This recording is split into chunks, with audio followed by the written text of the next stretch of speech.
Welcome to Workplace Minute, powered by H3 HR Advisors, a podcast that keeps HR pros, business leaders, and operations teams ahead of the curve. We're sponsored by our friends at Paychex and also by WorkHuman. My name is Steve Boese. Southwest Airlines changes could add up to $4 billion in passenger cost.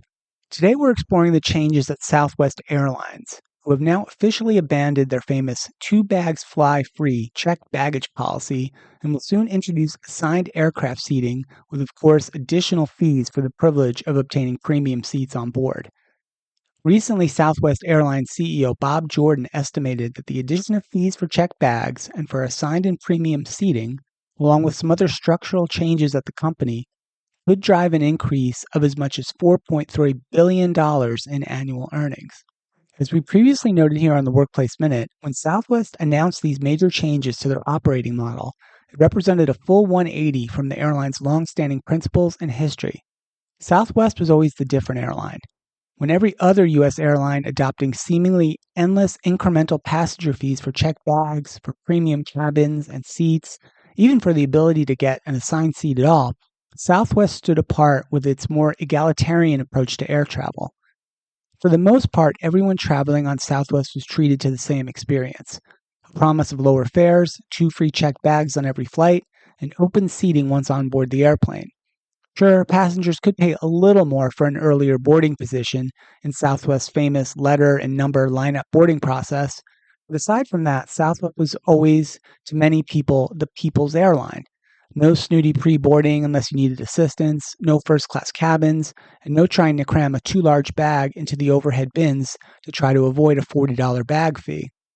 And now, with all the changes announced at Southwest and beginning to roll out to passengers, Southwest is no different, and in many ways actually worse, than the rest of the major airlines it competes with for U.S. domestic travel dollars.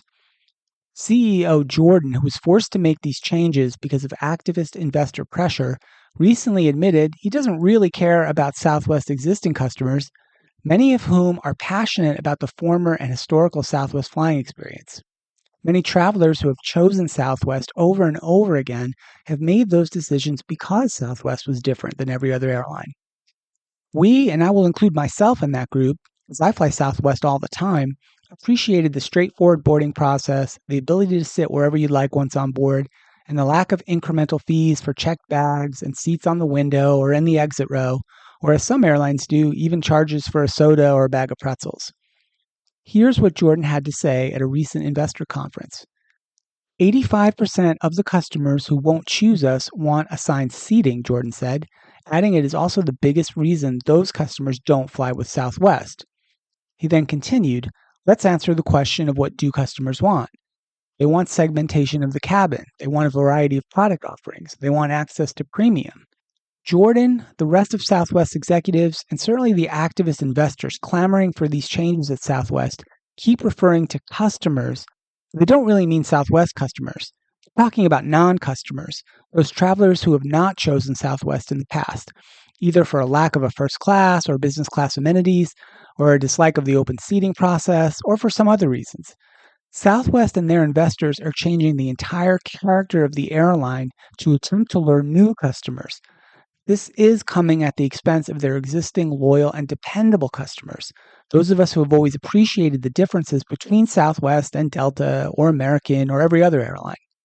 The larger question these strategic pivots raise is whether a company, any company really, can successfully abandon its core customers and principles to chase new customers who are never fans and consumers of the brand in the first place. What does it say about a company that is willing to alienate most of its current most loyal customers in the hope of somehow, some way attracting enough new customers to make up for the loss of current fans that is sure to take place? For existing Southwest customers, all these changes just amount to new fees and higher costs, and arguably a worse passenger experience. Many, if not most, are likely to reconsider their loyalty to Southwest as a result. And for potential new customers, perhaps Southwest can win some of them over with the new premium seating options and traditional boarding process that is soon to come. But then again, for this group, Southwest is just another airline, and so far has offered no compelling reason to choose them over Delta or American or United or anyone else for that matter. For what it's worth, the new changes seem to be encouraging Wall Street, Southwest share price has risen by over 20% in the past month. But time will tell if travelers will be as enthusiastic about the changes as investors have been so far. That's it for today's Workplace Minute. Want more on the future of work, talent, and tech? Be sure to hit follow or subscribe and share this episode with a colleague who cares about getting the workplace right. We will continue to follow this and all the important topics and trends in the world of work here on the HR Happy Hour Media Network. This has been Steve Boese for the Workplace Minute, powered by H3 HR Advisors.